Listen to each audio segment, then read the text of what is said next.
Have you noticed at least 2 feature films about Captain Marvel have release dates in 2019? The one starring Brie Larson comes first, obviously. You can count Avengers Endgame as a second, but then there are actually 3 in the space of 3 months. What's the third then? None other than DC's Shazam. Confused? Don't worry, it is confusing. And if you're a casual moviegoer, you might have already been confused about some connections to the Marvel Cinematic Universe, which the name Captain Marvel seems to imply.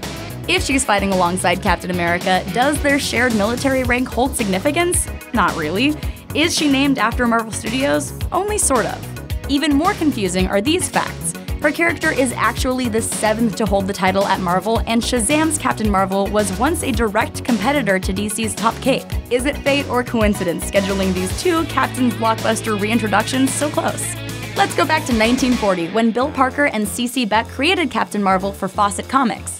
He's secretly Billy Batson, a 12-year-old who transforms into an adult whenever he says the magic word Shazam! Shazam! Which is not only the name of the wizard who grants him powers, but also an acronym for the 6 immortal elders whose attributes he gains. Captain Marvel's legacy goes a number of directions. The character originated many tropes which have become standard, but he was also a direct response to other heroes of the time. Too direct, in fact, as a court later ruled. If he seems similar to Superman, that isn't by accident. Fawcett's staff was given a mandate to deliver Superman, but with a boy alter ego following the Man of Steel's big debut a year prior. That wrinkle in the premise made wish fulfillment even more relatable for kids than what young sidekicks like Robin offered. The creators chose to make the series more whimsical and fantastic too, in contrast to the pulpy science fiction that typified superheroes then. Their choices proved on the money. Captain Marvel was the highest-selling superhero comic of the 1940s, outdoing even Superman. His success allowed for spin-offs starring other characters whom Billy shares powers with, making for the first explicit family of heroes. His sister debuted as Mary Marvel years before Supergirl's creation. Freddie Freeman, a boy he rescues, becomes Captain Marvel Jr. years before Superboy's debut. And he's the first example here of outside factors complicating details of lore. Freddie isn't Captain Marvel's son, doesn't become an adult, and changes form when he utters Captain Marvel, not Shazam. The last awkward detail leads to funny situations where the hero can't say his own name, yes, but it's there primarily to advertise the main comic book to readers. Fun fact, one reader was Elvis Presley. See his jumpsuits? That's how big Captain Marvel was. Ultimately, he got too big for his britches. Superman's publisher sued Fawcett and eventually won, putting the Captain off the shelves for decades. In those intervening years, Stan Lee saw a good gimmick lying fallow and worked with artist Gene Colan to craft a completely different hero around it in 1967. Indeed, what more fitting home for Captain Marvel than Marvel Comics? This one is an alien, coyly named Mar-Vel, sent to Earth as a spy with an infiltration mission, his captain title being an actual military rank. Under a cover identity, he comes to sympathize enough with Earthlings, he goes turncoat to champion them. Larson's character, Officer Carol Danvers, is there at the start, but only as a supporting character, running the military base Mar-Vel infiltrated. It'll be years before she becomes a heroine herself, and decades before she takes the Captain Marvel title. Over the years, the alien effectively amassed his own Marvel family, and that isn't the only commonality he shares with Billy Batson beyond names. In the 70s, Mar-Vel was overhauled in a bid to boost sales.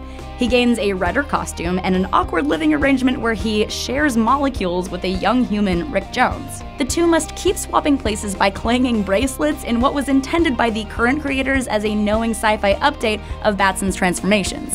Ironically, on a couple levels, around this time, DC Comics publisher Carmine Infantino opted to license Captain Marvel from Fawcett, having him finally fight Superman on page. Of course, due to legal conflicts with Marvel Comics, the character could only be referred to by his original name within the pages of a book. Thereafter, the title of any series starring him had to be The Power of Shazam or just Shazam. As for Mar-Vel, after battling villains from Earth and outer space like Thanos, he was eventually defeated in 1980 by the most insidious enemy, cancer. And for the next 30 years, a succession of adventurers kept his name alive. First, Harbor Patrol Lieutenant Monica Rambeau, then Genus, Mar-Vel's genetically engineered son, a more literal Captain Marvel Jr. Genus's sister, Fila, another test tube baby, jock-eyed for the title before moving on to other monikers, leaving it open for noh-varr, a sort of extra-dimensional kinsman misled to become Captain Marvel as a part of a villainous plot. Once the shape-shifting alien sleeper agent who briefly masquerades as a resurrected Mar-Vel is counted, this lineage is rounded out by Carol Danvers, who finally takes on her old friend's alias in 2012. Of course, she'd had a long career and her own variety of names before then. Danvers effectively becomes an alien hybrid once an accidental explosion catches both her and Mar-Vel in its radius. She adventures as Miss Marvel through the 70s, then in the 80s, after experimentation at the hands of other aliens, takes on the alias Binary as a space traveler. Returning to Earth and Avengers membership as Warbird in the 90s, Danvers eventually takes on the Captain title, a scant 7 years before her feature film debut. If this tangled web is hard to keep track of, it's worth noting that both Marvel families came to a friendly intersection during the mid-90s Marvel vs. DC crossover.